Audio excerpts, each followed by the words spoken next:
Të nderuar miq, mirëmbrëma, mirë se erdhët. Takohemi si çdo javë me të pashoq, do të flasim për aktualitetin politik, por jo vetëm. Sot do të zgjerohemi në analizën tonë, sepse kam njeriun e duhur për këtë. Me mua sonte në studio shumë kënaqësi ta kem, profesori i nderuar, antari i Akademisë së Shkencave, Artan Fuga. Mirëmbrëma, mirë se erdhët. Mirëmbrëma, vi me kënaqësi në studion tonë. Faleminderit shumë. Tani, nëse i hedh një sy shkrimeve tuaja, reagimeve publike të formave të ndryshme, vëren çdo ditë më shumë dëshpërimin që të thellohet, pa kënaqësinë që të thellohet në radhë të parë ndaj qasjes së opozitës. Asaj që duhet të jetë alternativa më e shëndetshme si tregues i demokracisë po aq të tillë. Faleminderit që e keni ndjekur. Përshtypja juaj është e saktë. Përshtypja juaj është e saktë, konstatimi është i saktë. Sigurisht njeriu bën kujdes kur artikulon një mendim kritik ndaj opozitës. Jo për arsye të një gentilese apo të një fisnikrie, po dhe për atë. Por sigurisht edhe unë i qëndroj asaj që nëse ka nevojë për kritikë edhe për një kurajo qytetar, edhe për një kurajo jo në kuptimin psikologjik, por në kuptimin intelektual mendor, është rreth parë ndaj politikave. Dhe nga kjo pikpamje, kur kritikohen politikat, mua për veten time ndihem më i lirshëm, më i çlirshëm, më i qetë. Kurse kur si thua, ke një koment kritik ndaj opozitës, sigurisht bëj kujdes për të mos qenë shumë i hapur, i ashpër dhe i drejt për drejt, po gjithsesi mendimi kritik duhet. Dhe ju keni konstatimin e saktë. Të kuptohemi, shpeshherë kjo sjell keqkuptime. Keqkuptimi është se shiko, kur ti kritikon opozitën, bën punën e pushtetit, kjo është e parë.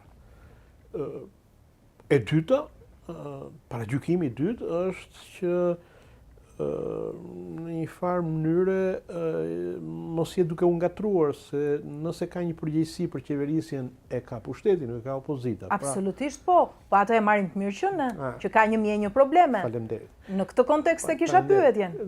Por jo që është e keqja opozita. Por ndjen një fajsi. Ndjen një fajsi që duhet të kesh besimin dhe sinqeritetin me veten për të thënë jo, më nuk është kështu. Sepse sigurisht përgjegjësinë për qeverisjen e ka pushteti, por përgjegjësinë për kritikën dhe përgjegjësinë për të bërë presionin që duhet, dhe në fund të fundit që ky presion fillon që tek artikulimi ligjor dhe i politikave deri te një rotacion politik që është pjesë e një sistemi të shëndetshëm demokratik, nëse kjo s'ndodh, përgjegjësia është e opozitës.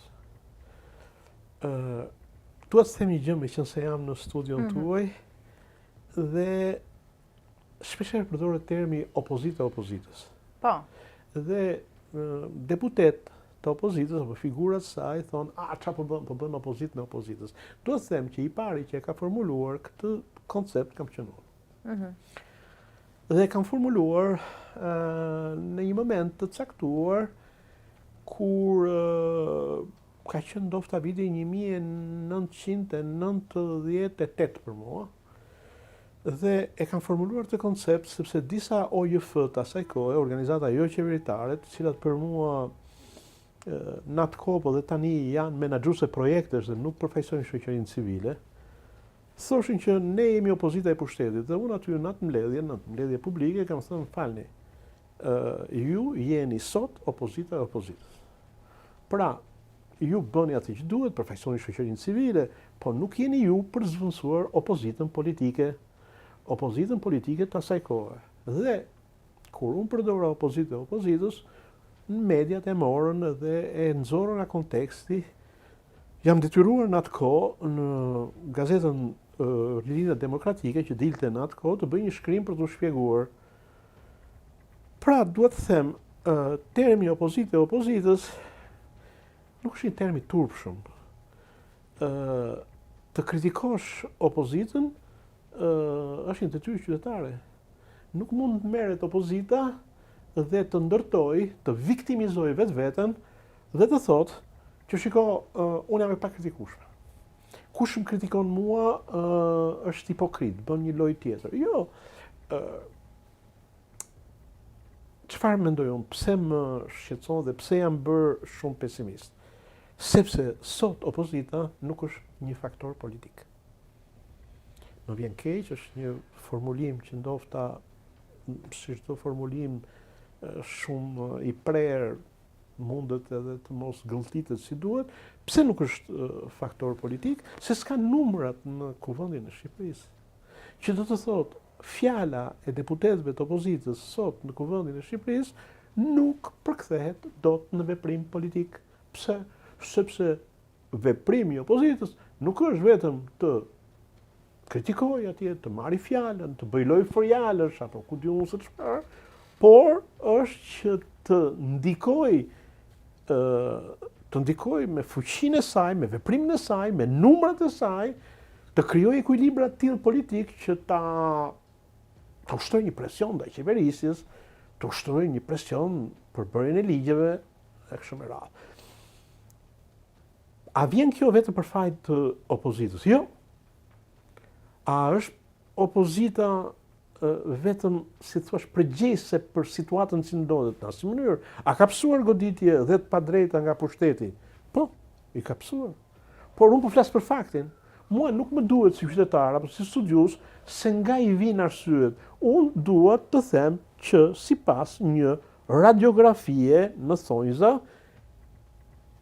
grupi i deputetëve opozitar në parlament nuk është më me një dimension politik në ç'kuptimin që prodhon ngjarje politike. Prodhon retorik pa politik. Pse? Për shkak të numrave. Kjo e para. E dyta, çfarë po shoh tek disa figura të opozitës? Po fajsojnë popullin. Gabimi më i madh që bëjnë është fajsojnë popullin, fajsojnë intelektualët, që sipas tyre nuk flasin, fajsojnë ata që nuk shkojnë në miting, dhe tjetër është kesh trishtimin, tjetër është kërkosh një angazhim qytetar, tjetër thuash që ky popull, nëse do të përmirësoj jetën e tij, të përmirësoj statusin e tij, të dalë edhe nga një krizë, që unë mendoj se është një krizë as e qeverisë, as e shtetit, por është krizë veç këtyre e civilizimit shqiptar, e qytetërimit shqiptar, dhe mua kjo më intereson më shumë, nuk mund të fajsosh popullin. Për arsyen, sepse nuk është populli ai që mund të veprojë në mënyrë aktive, sepse në çdo vend një popull që është kthyer, si thua, në një turmë për cilën nuk ka drejtësi, dhe drejtësia nuk funksionon, që nuk ka të drejtat siguruara individuale, që është i pa organizuar në bashkësi dhe në grupe socio-profesionale apo sociopolitike, një popull i tillë në asnjë vend të historisë nuk ka vepruar dot. Dhe nuk vepron dot. Kombi shqiptar sot dhe shqiptarët sot si thua, me jetën paqësore që zhvillojnë në një moment ku drejtësia civile nuk funksionon, për mua është një monument historik. Një monument historik të lësh një nga vendet europiane me çështje gjyqësore të civilit prej 5 vjetëve, 7 vjetëve, 6 vjetëve të merat, siç jemi ne, do ishte bërë katraura. Jo, shqiptari duron. Pse duron? Nuk është se ka ndonjë veti, po ka disa struktura thelbësore që e mbajnë këtë shoqëri, janë përtej politike. Kjo është e dyta, pra fajsimi i popullit. Dhe e treta është inkoherenca në ligjërimin politik të opozitës. Një herë qeveri teknike, pastaj futemi në zgjedhje se do fitojmë, pastaj se na i kanë vjedhur, por sepse ky regjim është narko-shtet, narko-regjim, por narko-regjim që nuk mund të hidhet, si thua,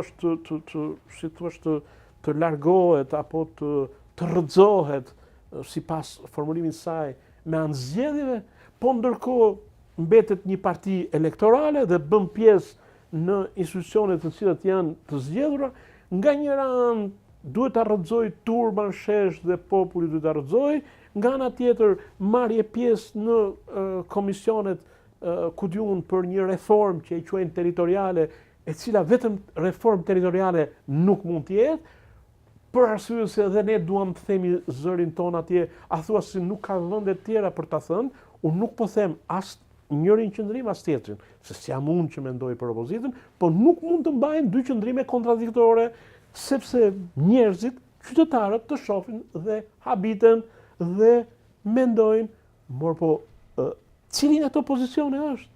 Dhe nëse ti shikon që njerëzit nuk e kanë atë besim aq sa ti e kërkon, gjë që është një fatkeqësi, nuk shikon tek vetja, por fajson popullin, që është momenti kulminant i një gabim politik. Pse mendoni ju, profesor, se opozita ka këtë qasje që ju e kritikuat, nga buron, pse është e detyruar tjetë kështu? Pse nuk vetë përmirësohet rrugës? Ose cila sipas jush do t'ishte formula që duhet të aplikonte për të shndërruar në një alternativë rotacionin në afat shkurtër, se t'ju pyes për qeverinë që a ka arritur në pikën për t'u larguar, do më duke si pyetje retorike.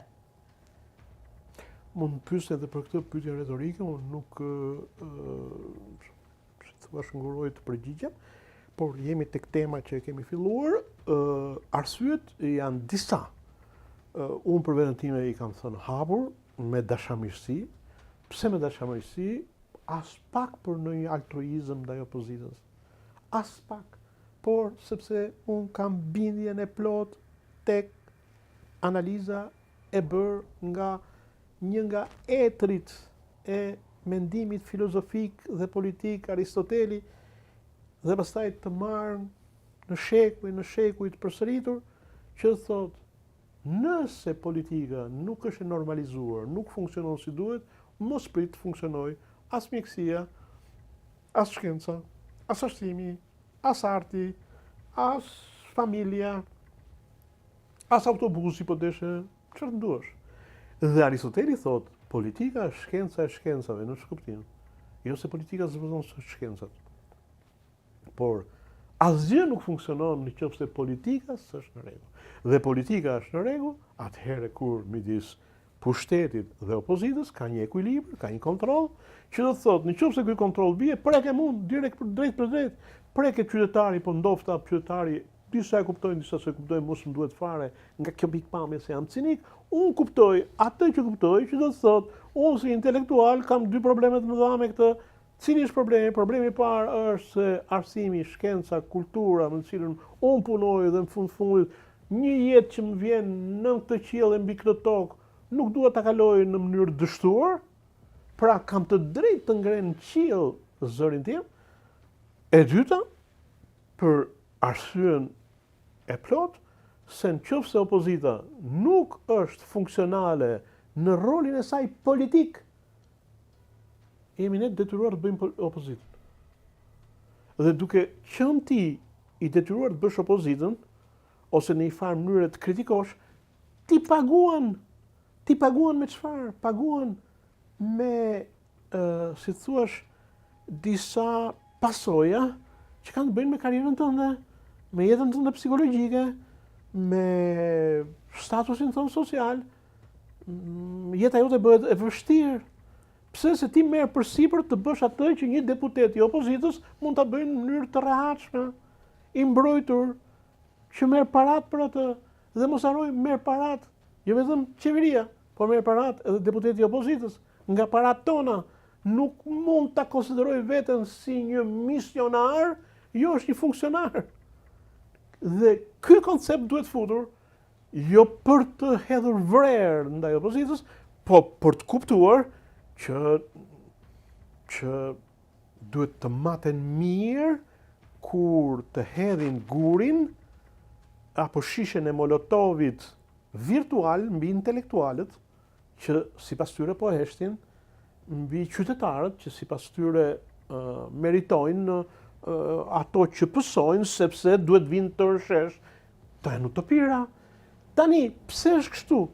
Është kështu për 1000 arsye dhe unë nuk dua të numëroj sepse jeni ju që drejtoni bisedën. Jo, po duhet të ketë një arsye kryesore. Arsyeja e parë, një që mund të artikulohet më shumë. Arsye e parë është sepse është goditur fort nga një pushteti, 2 nga faktorët të jashtëm shumë të rëndësishëm, siç është shpallja e kryetarit të Partisë Demokratike non grata. Unë nuk e di edhe nuk marr përsipër të them është e drejtë apo e pa drejtë, po di që kjo ka ndikuar shumë në këtë element. E treta, edhe goditja që ka marrë nga drejtësia, sepse vazhdojnë gjyqet pafund, hetime pafund, ndërkohë që unë si qytetar do të doja që këto hetime të mbarojnë sa më shpejt, pa pretenduar se janë të përfundueshme shpejt, se mund të jenë shumë të komplikuara, por problemi është që qytetarët presin të dinë nëse këta tenor të opozitës janë të fajshëm po të ndëshkohen. Janë të pafajshëm, të vazhdojë jeta politike. Një nga dyja, dhe jo vetëm për ata, për gjithë ata që akuzohen. Tani, pra, goditjet i ka marrë nga kjo pikpamje që t'jemi të qartë, si thuash, është një goditje nga jashtë, të cilën opozita së brendshme nuk mundi ta përballojë. Dhe s'ka mundur ta përballojë. Pse s'ka mundur ta përballojë? Cila duhet të ishte arsyeja? Arsyeja është mbyllja e opozitës brenda vetvetes. Që do të thotë leadershipi i opozitës është i mbyllur brenda një bunkeri dhe nuk do të hapet. Nuk do të hapet për 1, 2, 3, 4, 5 arsye që mund t'i shohim, mund mos i shohim varësisht tuaj, por arsyeja kryesore tjetër e brendshme është politika e mosapjes, e mbylljes, e bunkerizimit, e shpërndarjes së leadershipit brenda disa figurave të cilat unë po them janë të konsumuara në publik. Tani, logjikisht çdo opozit, sado e dobët, do ta shfrytëzonte më së miri këtë moment të artë përballë një qeverie që përveç se është e konsumuar në mandatin e saj të 4, po edhe me gjithçka po i del në shesh, por nuk po ndodh kështu. Tani, sigurisht që Partia Demokratike është kryesorja dhe më e madhja në opozit. Megjithatë, ka edhe filiza të reja. Tani, nuk e di si mund t'i quani ju, po parti të vogla, të reja, që po mundohen të hyjnë në skenë, morën një numër të konsiderueshëm votash në zgjedhjet e fundit.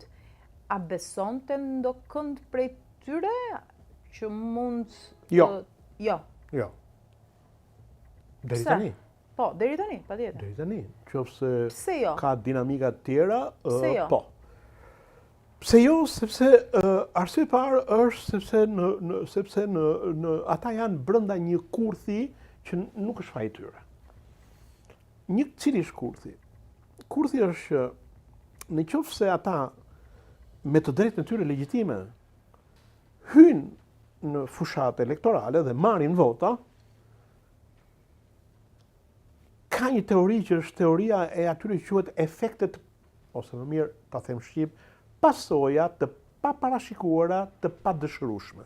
Pasoja të padëshiruara të paparashikueshme. Ata hynë për të marrë vota për të bërë opozit ndaj qeverisë, ndërkohë me ato vota që marrin, ata në një farë mënyrë opinionin publik të pakënaqur e thyen, e përçajnë dhe si të thuash numri i deputetëve që merr opozita në përgjithësi zvoglohet. Pra në një farë mënyrë i shërben qeverisë. A i shërben me qëllim? Unë nuk e di këtë gjë, nuk hyjm këtu.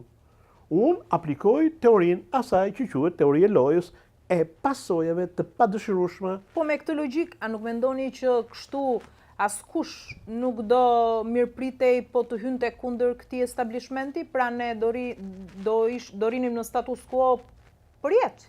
Ta mbaroj, faleminderit, pyetje shumë logjike. Shumë logjike.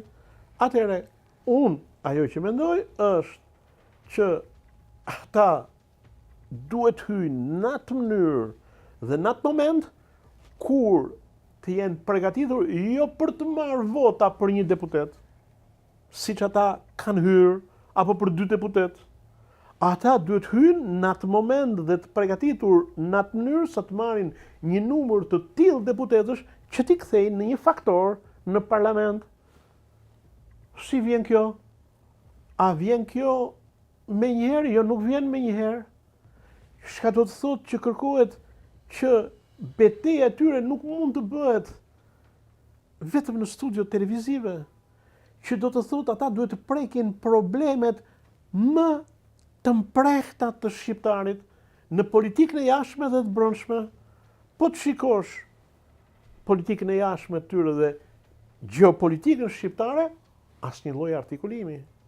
Po të shikosh disa procese të cilat janë shumë të thella të shoqërisë shqiptare, siç janë të drejtat e njeriut në shoqërinë shqiptare, siç është funksionimi i drejtësisë në shoqërinë shqiptare, siç është,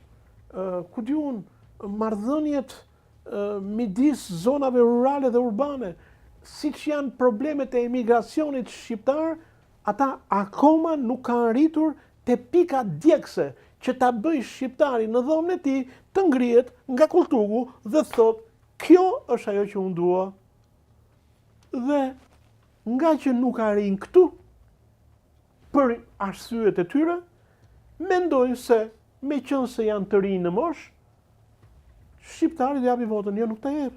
Pse? Sepse e reja në moshë apo në jetën politike ka brenda si avantazhin, po ka dhe dezavantazhin, të cilat barazohen, sepse ai që t'jep votën thot, po unë s'të njoh, ti vërtet je i ri, vërtet unë dua të kem një leadership qeverisës të ri, por e dua dhe njëri që ta kem të besuar, të provuar. Pra, janë të dyja, për të mos thënë që gabimet që kanë bërë me xhajat, me dajat, me kudiun se çfarë, ajo ishte një gaf e jashtëzakonshme. Merë dhe tjetrën që ai që sot është avokat i popullit, deri dje kishte një qëndrim të saktuar, në një moment tjetër shkon dhe pranon emërimin e tij atje. E drejtë e tij ta kërkoj. Por imagjino se çfarë funksionon në subkonsciencin e elektoral, të elektoratit, të qytetarit, subkonsciencë që është dhe subkonsciencë, por është dhe konsciencë ndërgjegje. Nuk duhet marrë njeriu në punën e vet sikur nuk funksionon politikisht, sikur nuk kupton gjërat. Jo, më kupton mirë që a kemi ne, profesor, realitetin e duhur që ne të mund të qëndrojmë besnik idealeve? Jo, nuk e thash, është e drejtë e tij. Unë po them për pasojat. Po them individi po dojtë bëhet dhe pilot. Jo, po shon në një këndvështrim tjetër. Pra, në këtë realitet është bërë kapçat është se duket e shumtuar kur e thua. Atëherë mos kërko të marrësh vota, kaq po them, nuk po them kundër. Më pyetet, pse? Jo, dakor. Ja këto janë. Po them, a ekziston edhe kjo? Anë medaljes? Për mua, unë s'do bëj kur. Po, a ka njerëz që e bëjnë? Po jam dakord me ju. Unë po them pasojën. Po. Pasojën. Duhen menduar disa gjëra.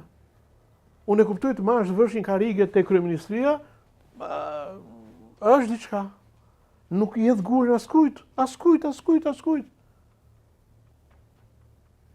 Çfarë solli? Asgjë. Çfarë solli? Unë nuk e di. Unë kam qenë kritik, po kam mbyllur gojen. Pse kam mbyllur gojen? Po mos e hidh gurin tek ai njeriu që është atje. Pavarësisht se ai hedh gurin ndaj nesh, thotë, hajdeni këtu, kush nuk vjen këtu është. Ku diun, quaj emrin çfarë duash. Po pse nuk shkojnë aty? Po ta thash për të është besueshmëria. Po, jemi në një moment që, domethënë, pakënaqësia është e madhe dhe çfarë do të thotë pakënaqësia është e madhe? Po në popull. Po jo, po problemi ndaj qeverisjes. Po patjetër. Po pakënaqësia nuk do të thotë. Po nëse ti pret atë alternativën e përsosur, ajo unë mos vi kur. Jo, nuk pret përsosur. Pakënaqësia është pakënaqësi, problemi është që ai i cili vepron nuk vepron si qytetar ideal, vepron si qytetar, si një individ që ka interesat e tija.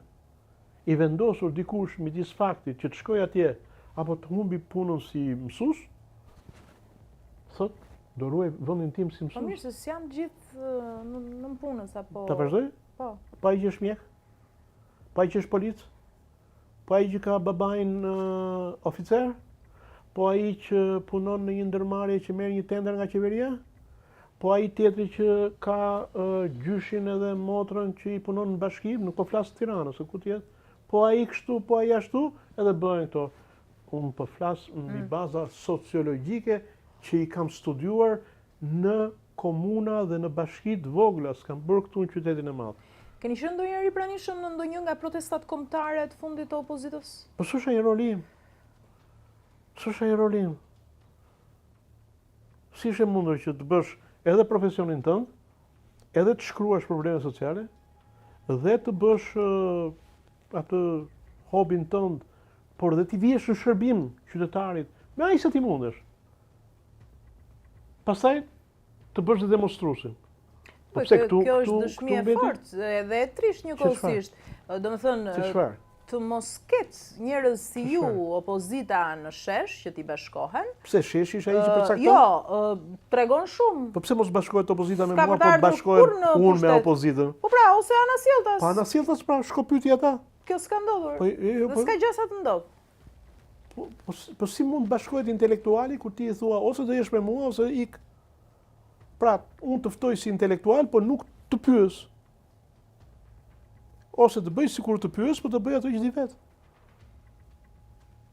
Okej. Tash çfarë të them unë, tash po marr se sikur po them unë, s'jam asgjë, s'jam askushi, nuk pretendoj asgjë. Kam ardhur, po i përgjigjem pyetjeve tuaja me sinqeritet dhe po them. Jo, kur them ju, jo vetëm ju, sepse është bërë shumë ky diskutimi. Do më lejoni vetëm një gjë, të them vetëm një gjë, për anën time dhe kërkoj ndjes para jush dhe audiencave tuaja. Kush e kritikonte nga këta që janë sot deputet apo drejtues një lloj politike falso që bëhej nga Zoti Basha në kohën e vet. Asnjëri.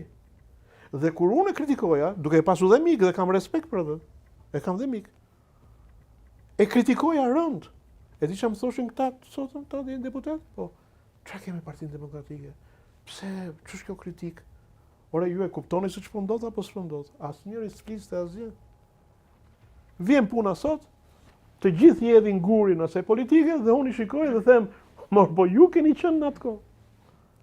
Tash, çfarë do të them? Që kërkohet? Kërkohet intelektuali të jetë ushtar, i rreshtuar, gardist i kuq që të shkojmë mbas politikës? Po jo. Që do të thotë inteligjenca është e mërzitur me politikën. Unë jam shumë dakord me atë që thoni ju. Qytetari është i pakënaqur, por pakënaqësia nuk do të thotë aktivizëm politik. Ky është gabimi në analizën që bën opozita. Dhe nga që bën këtë gabim, hedh gurin mbi popullin, mbi qytetarin. Intelektualin apo jo? Po mirë, po ta bëj një pyetje tjetër. Me kënaqësi. Nëse nuk është kështu, atëherë a ka arsye të mjaftueshme populli shqiptar që të ngrihet në rrugë dhe ta rrëzojë vetë qeverinë sikurse bëhet në vende fqinje? Ku bëhet, kush është rrëzuar nga lëvizjet masive? Po pse? Ka ndodhur edhe në Rumani, ka ndodhur. Kur? Po ka ndodhur nëpër Kosha i hodhën protesta 500.000 qytetarë në shesh. Pra, një numër i lartë protestuesish e kanë fjalën. Ose protestat që bëhen për shembull për kauza të ndryshme në vende perëndimore janë shumë se s'po di çfarë epiteti ti vendos, po janë të duhurat. Fermerët grek për shembull kohët e fundit nuk u trogjën nga një protest. Po ku kemi fermerë? E Mirfield. Po ku kemi fermerë? Jo, ne kemi fermerë. Ku janë? Fermerë është ai që prodhon për tregun. Kush prodhon për tregun në Shqipëri? Tash ne themi fermerë. Pra, janë fermerë, po në momentin që bujq. Nuk ekziston shteti. Janë bujq. Po mirë, po nuk kanë marrë mbështetjen e duhur në fshati jonë është mbështetisur, mos e krahasojmë me zonat rurale greke. Bujqësia është një nga shtuat kryesore që kemi. Ku e kemi? Në ato kushte që është. Ku e kemi? Sigurisht që ka rënje, se kanë ikur, po... Kanë ikur. Dakord jam. Ti ke gjithë zonat bosh. Po më pra, po këtu vidhen edhe fondet që na je bota për këtë punë. Jam kundër vidhen, po. Kështu që... Po, vidhen. Por, vidhen. Por, problemi është që... Ka disa arsye. Pyetja juaj është shumë serioze dhe unë e kuptoj. Tani, unë nuk jam duke thënë që nesër, pas nesër, nuk ka arsye të ndodhë dhe nuk do ndodhë që 500.000 shqiptarë të jenë në shesh. Ka ndodhur dhe këtu, se Kur? tani që Kur ka kujtohem. ndodhur? Protesta kundër armëve kimike, shumë e suksesshme. Protesta e studentëve pavarësisht si Kur? shkoi rrugës. Kur? Nisi mirë. E dështuar komplet që nisi. Po mirë, hajde ta flasim, aty ka një gjëra për të folur se si u bë pastaj rrugës, po do të thënë ka pasur raste që ndihet një lloj revolte, po tani nuk ndodh më.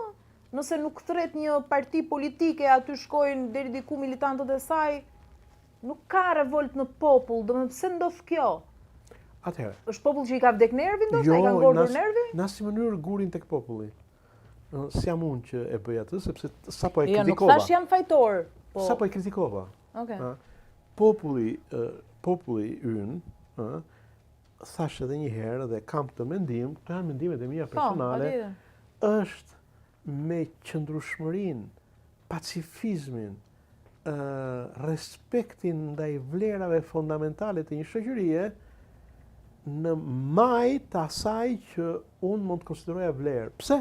Sepse një popull që nuk merr drejtësi, përsëri vazhdon të vazhdoj jetën e tij sociale të qetë, gjë që nuk ndodh asgjëkundi. Është e shëndetshme kjo?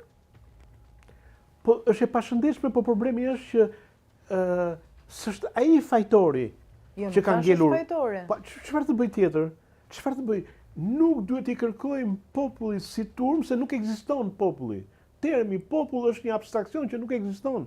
Ekziston vetëm në ideologji, kurse sociologjikisht nuk ekziston, jemi gjithë individ.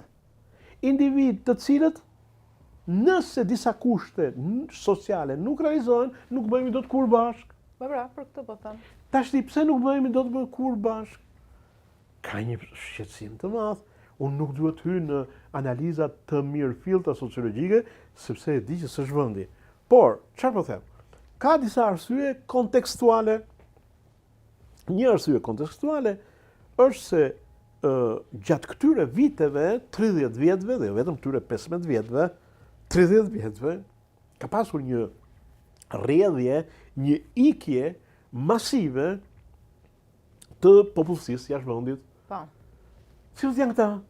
Këta janë njerëzit më energjik, psikologjikisht që nuk durojnë dot, dhe përgjithsisht njerëz pa kënaqur, gjë që ka ulur në mënyrë të jashtëzakonshme potencialin aktiv politikisht të popullit. Është një arsye madhore dhe ti këtë se ke as në Greqinë e sotme, as në Francë, as në Gjermani, as gjikundi, iku kjo e mbyllëm. E dyta është që në një shoqëri, nëse ne kërkojmë një solidaritet, se pa solidaritet nuk mund të ketë një lëvizje në shesh, ky solidaritet mbështetet, ku mbështetet? Mbështetet tek kolektivat punojse. Kolektiva të cilët në një moment caktuar transformohen nga bashkësi profesionale në bashkësi sociopolitike. Dhe jam shumë dakord tek studentët.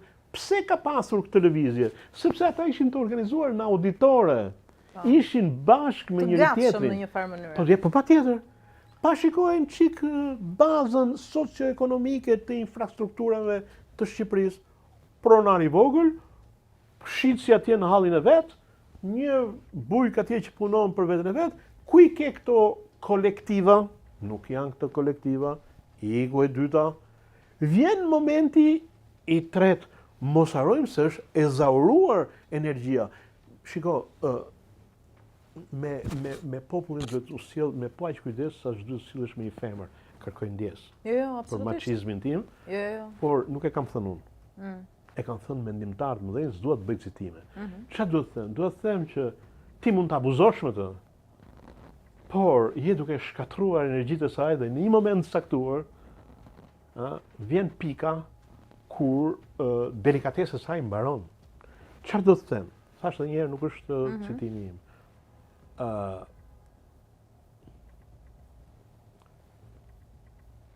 38 ca vjet përpara, njerëzit kishin shesh dhe erdhën me një shpresë të madhe. 96 e ke pasur shesh para dështimit piramidave. 97 e ke pasur shesh. 98 e ke pasur në shesh. Në 2011 e ke pasur shesh. Thash, në kohën që drejtonte Zoti Basha, njerëzit vinin nga anë e anës në bulevard, bënin 2 orë një shëtitje dhe iknin. Akoma mund të mendosh se ky popull ka energji të pashtershme politike, po jo. Vjen një moment që mbaron. Ti thua, në kaq shkurt do ta hedh. Po vjen, mbarojnë. Sa fjalime nga njerëz që mund të jenë shumë të nderuar, të respektuar. Po flasin hartime. Pse hartime? Sepse nuk ka një platformë politike. Ti kërkon të djesh, por çfarë kërkojnë politikisht? Çfarë artikulojnë politikisht? Çfarë duhet bërë? Në qoftë se ne vazhdojmë me termat se narkoshteti, se vjedhësit, se kjo, se ajo, shumë mirë. Se shqiptari është keq e termina, patjetër. Çdo njeri mund ta thotë. Pastaj, çfarë do bësh? Po, ktheu në shtëpi. Hidhe ca shishe me karburant të ndezur të shkallët, edhe mbaroj puna. Çfarë do të them? Duhet të them që është shtëruar pak energjia. Nga se? Nga zhgënjimet. A jam i kënaqur nga kjo? Është fatkeqësi e madhe, i trishtim. Dhe po i përgjigjem gjithmonë pyetjes tënde të bukur të fillimit, sepse më dhe gjithë të drejtën që të tregoj trishtimin tim dhe e drejta e njeriu për të treguar trishtimin është një drejtë personale. Ja pra për këtë arsye. Për këtë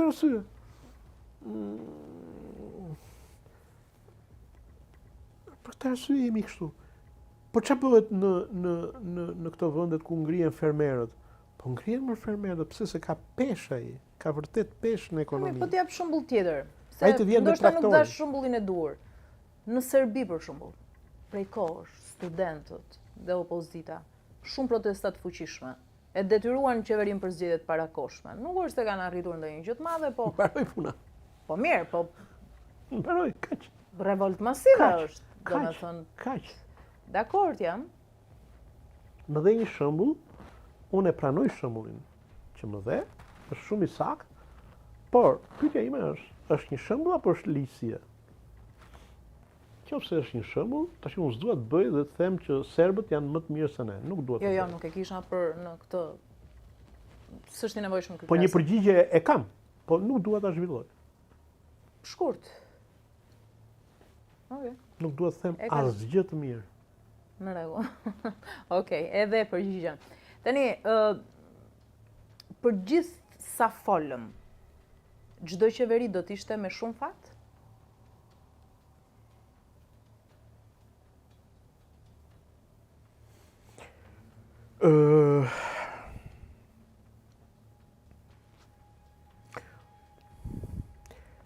Unë nuk mendoj se është çështje fati, unë mendoj se jo vetëm qeveria, po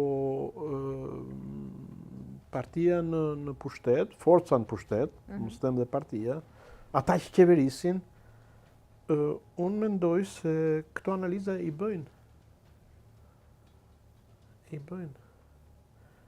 Dhe në një farë mënyre ecin me ato hapa dhe me ato ritme dhe me ato strategji që këtë gjendje që e mban opozitën në inaktivitet, edhe qytetarin në inaktivitet ta zhvillojnë, ta mbajnë të statu quo. Për shembull, unë s'kuptoj dot, as sot, sepse për të regjistruar një student në universitet, duhet të kalojë nëpërmjet portaleve të ministrisë, që s'kam kuptuar asnjëherë. Ndërkohë që universitetet duan student. Përgjigjja ime është për të mbajtur fatin e fëmijës së shtëpisë në duart e administratës. Edhe një po madhe. Po. Merr kualifikimin e pedagogëve apo kërkuesve shkencor. Në kriteret që kërkojnë nuk është të japin kontribut për zgjidhjen e problemeve të vendit. Mund t'i marrësh gradat duke botuar jashtë. Dhe gjithë botojnë jashtë për të marrë gradat. Askush nuk thot, "Ore, të marrësh gradën shkencore nëse do japësh një kontribut për vendin." Ja ku e drejtove intelektualizmin, ja ku i drejtove studentët, ja ku e drejtove familjen. Kështu me tendrat, kështu me organizimin e pushtetit lokal.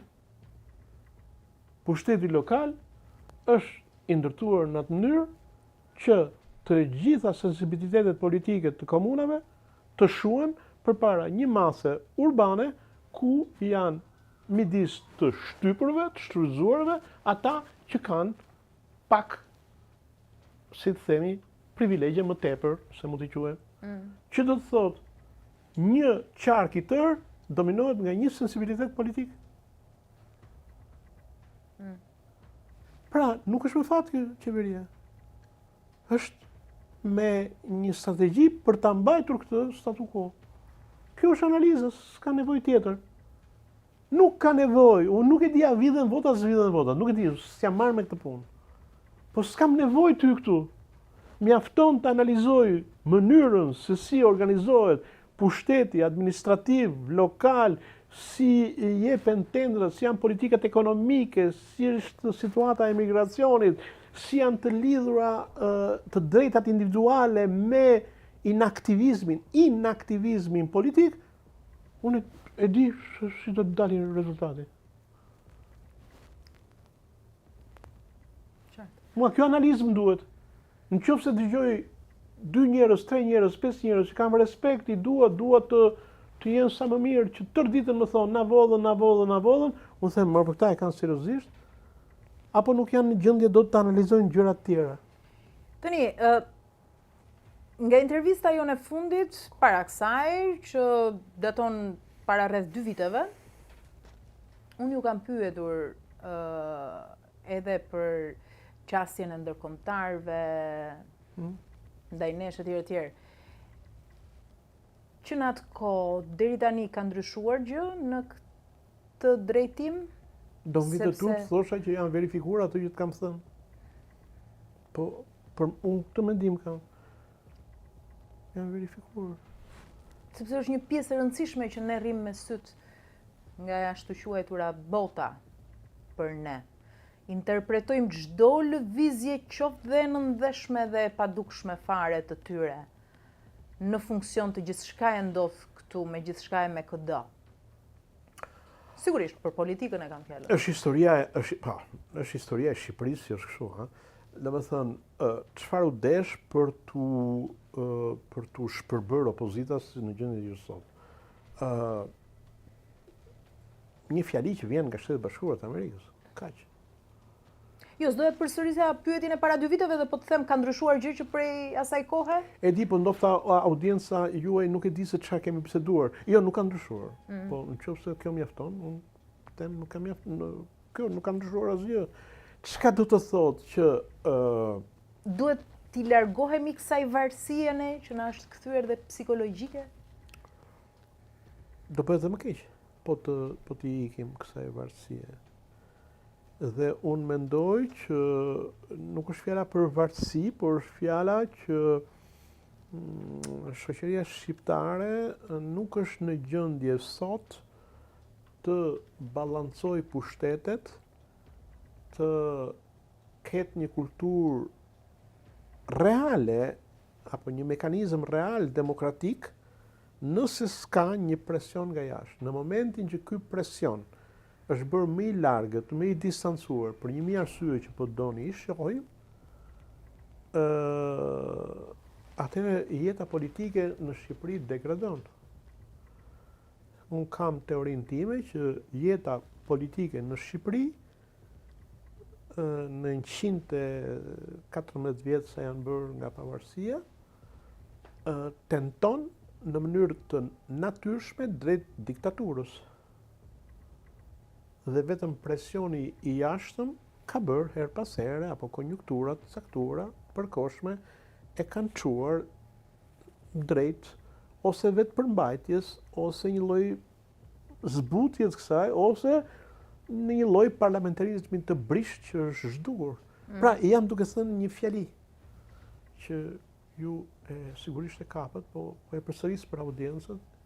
Në mënyrë të natyrshme, jeta sociale dhe politike në Shqipëri, që nga 1912 tenton drejt autoritarizmit dhe diktaturës. Dhe në qoftë se ne nuk kemi presionin e jashtëm, situata përkeqësohet edhe më shumë. Qoftë se sot ne kemi një, si thua, një kontribut të drejtësisë ndaj korrupsionit në Shqipëri, kjo vjen nga SPAK-u. Dhe SPAK-u dihet se nga e merr energjinë. Po t'jetë për brenda vendit, qoftë se SPAK-u lihet në gjendjen e natyrshme, të brendshme në Shqipëri, nuk është e pamundur të veproj. Të fundit nuk e kam pyetje, e kam kërkesë për koment. Marr shkas edhe nga me rastin e 18 vjetorit të pavarësisë Kosovës. Mbi atë që po ndodh sot në Hag me ishkrerët e UÇK-s, prokuroria atje dha një pretensë të frikshme, plot 45 vite burg për gjithë secilin. Do doja një koment. Komenti im është ky, që kjo tregon brishtësinë shumë të madhe që ka shteti i Kosovës sot.